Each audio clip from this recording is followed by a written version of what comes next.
Shalom, shalom à l'éternel Jéhovah, notre Dieu, assis sur le trône, seul soit la gloire. Je suis votre humble serviteur, le prophète Jérémie Naoum, mais ce n'est pas moi qui convainc, c'est le Saint-Esprit qui convainc. Écoutez ceci. J'aimerais vous enseigner quelques minutes sur le mode silencieux, dangereux de Dieu. Le mode silencieux, dangereux de Dieu.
Vous devez comprendre qu'il y a des moments où vous allez crier.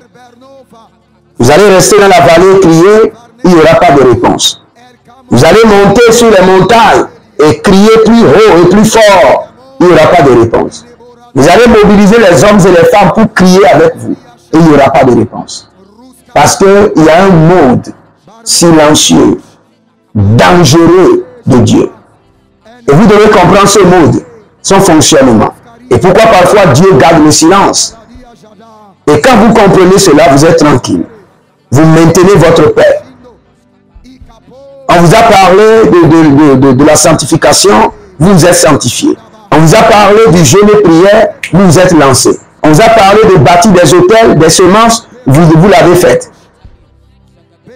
Tout ce dont on vous a dit ont été faits.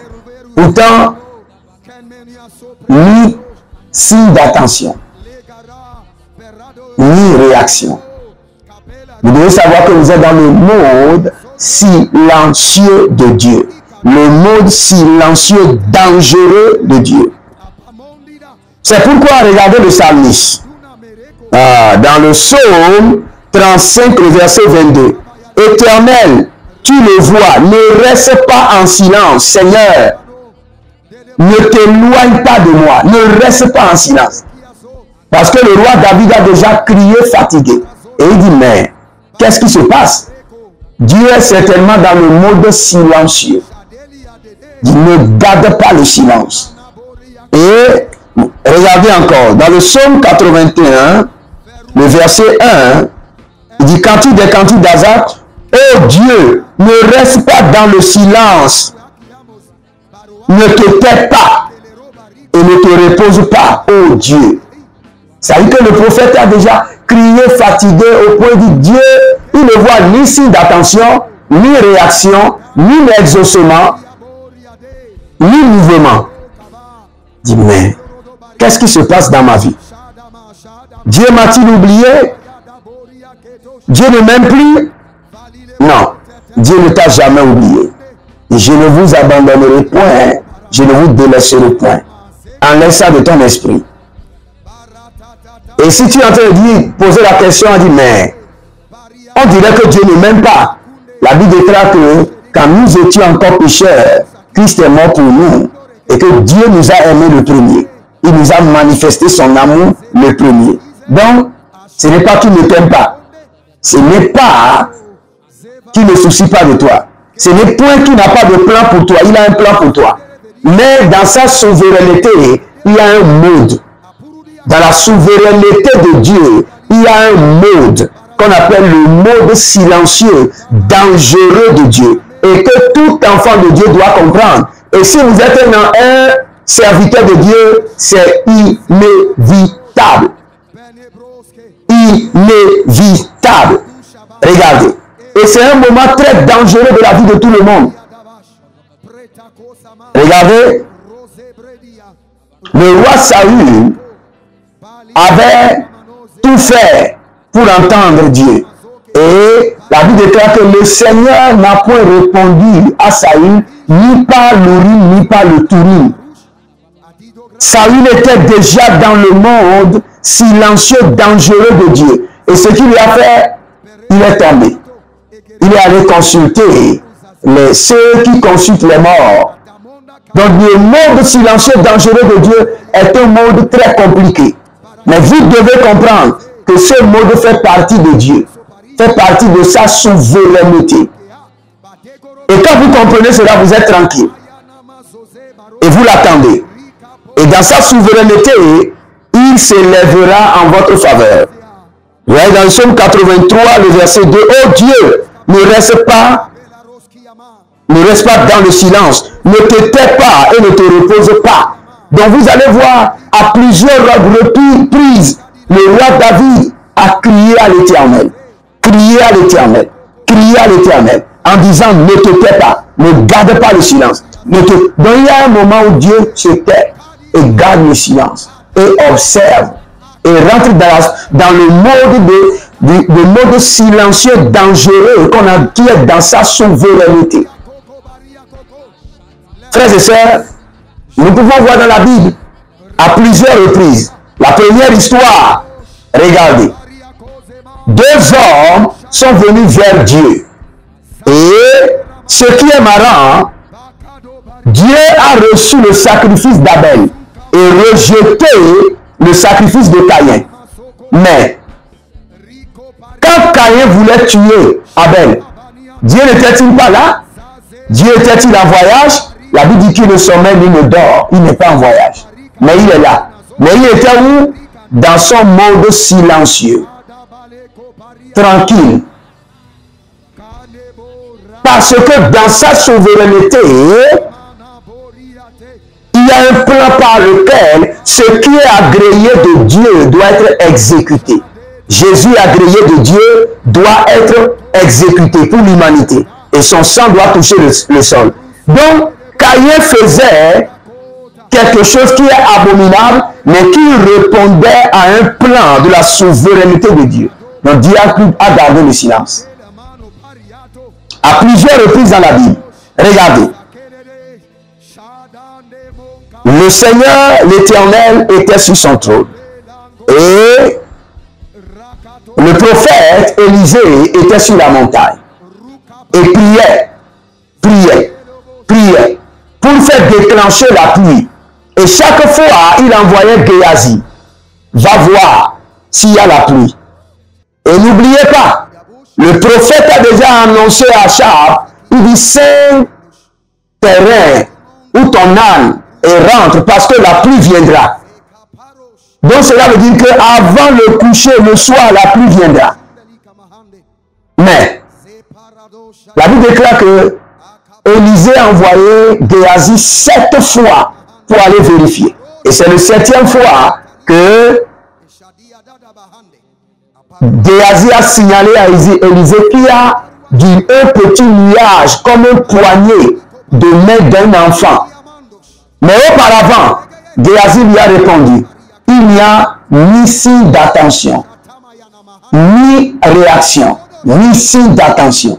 Dieu était dans son monde de silence. Et vous devez comprendre que un temps viendra où vous serez dans le mode dangereux, silencieux de Dieu. Et si vous êtes dans ce mode maintenant, écrivez dans les commentaires que je suis dans le mode silencieux, dangereux de Dieu. Mais je peux vous dire, ce n'est pas tout le temps que Dieu garde le silence parce que vous avez péché. Non. La preuve, Abel n'avait pas péché. Mais Dieu avait gardé le silence. Parce que il y avait un plan dans votre vie qui répond à la souveraineté de Dieu. Donc Dieu sait qu'à tout moment, il peut se lever dans sa souveraineté et mettre fin et siffler le silence et siffler la fin de ce désordre et vous libérer. Regardez, nous avons plusieurs contextes que j'ai énumérés ici où Dieu a gardé le silence. Par exemple, le silence de Dieu pendant l'esclavage en Égypte. Les Israélites ont souffert l'oppression du travail forcé, de la cruauté des Égyptiens, mais Dieu était tranquille. Pourquoi? Dieu avait un plan pour démontrer sa puissance et sa fidélité à travers la délivrance miraculeuse par Moïse. Exode 3, 7 à 10. Donc, même dans le mode silencieux que vous êtes en train de traverser, Dieu a un plan de délivrance miraculeuse en votre faveur.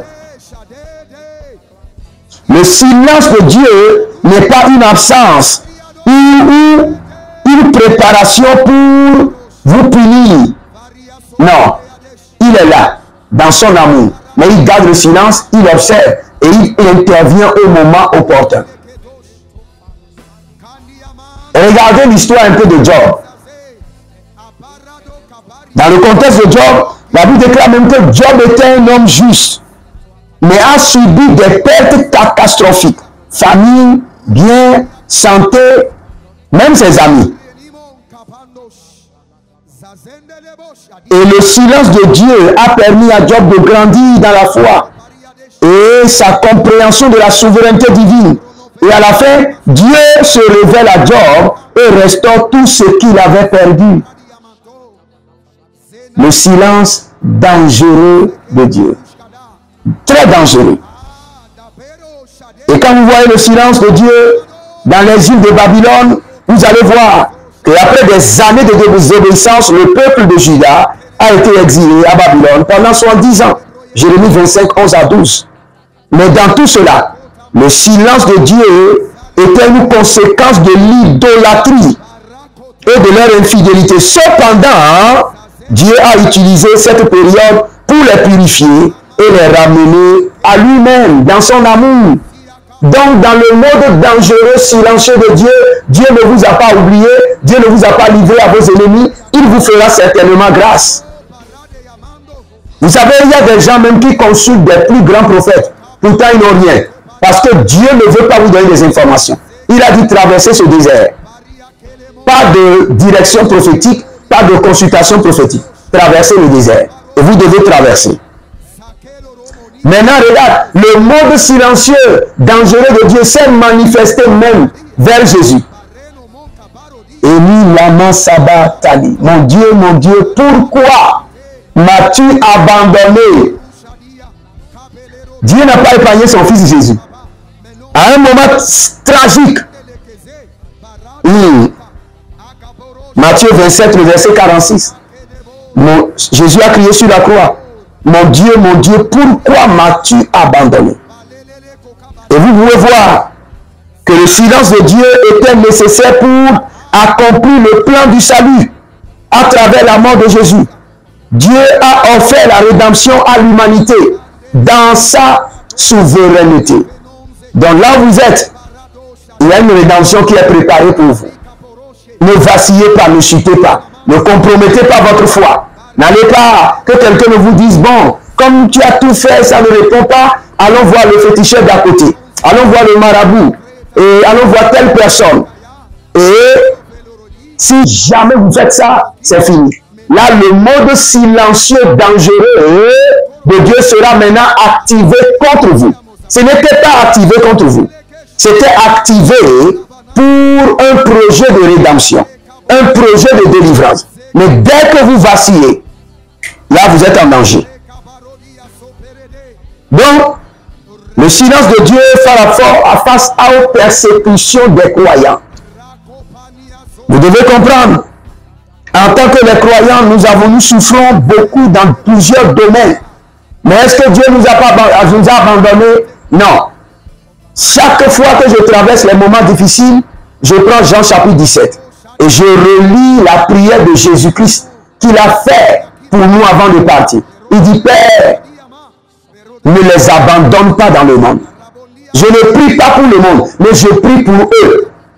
Et quand je me rappelle de cette prière, je comprends en même temps le mode silencieux et dangereux de Dieu.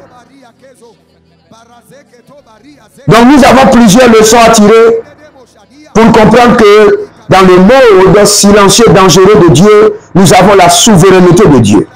Nous avons la discipline et la purification. Nous avons le test de foi. Le Seigneur veut voir notre foi. Comment notre foi est établie et est invincible. Et est affermie.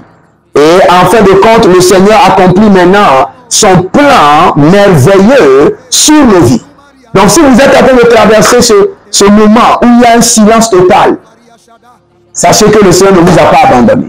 Et que le Seigneur n'est pas en train de vous punir, mais qu'il est en train de vous préparer un plan de délivrance. Si vous êtes en ligne, abonnez-vous, likez la vidéo et partagez. Quelqu'un a besoin de cette vidéo. Moi, j'ai prêché, mais vous, partagez. Quelqu'un en a besoin pour se réconforter. Abonnez-vous, likez la vidéo, partagez maintenant. Et vous pouvez vous inscrire à l'école prophétique Les Aigles en Action, à l'Institut biblique L'Aigle de la Révélation. Et surtout, vous pouvez demander une consultation prophétique ou vous connecter à notre programme spécial de 30 minutes d'appel vidéo VIP avec le prophète, où je vais prophétiser sur vous et opérer votre délivrance par l'Esprit de Dieu. Que le Seigneur vous bénisse et qu'il vous garde. Shalom. Écrivez dans les commentaires avant de partir. L'Éternel a parlé, l'Éternel a agi. Shalom.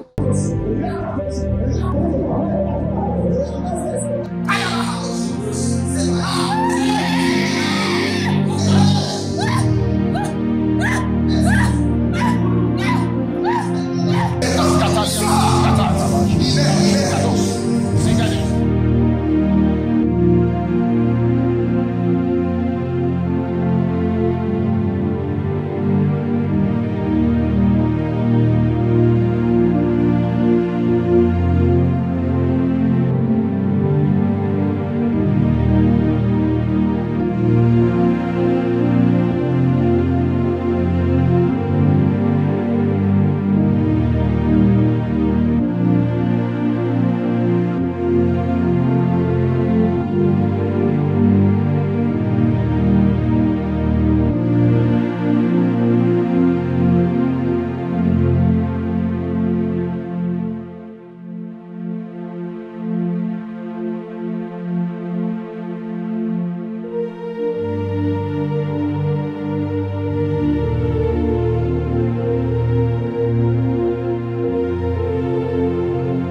attention.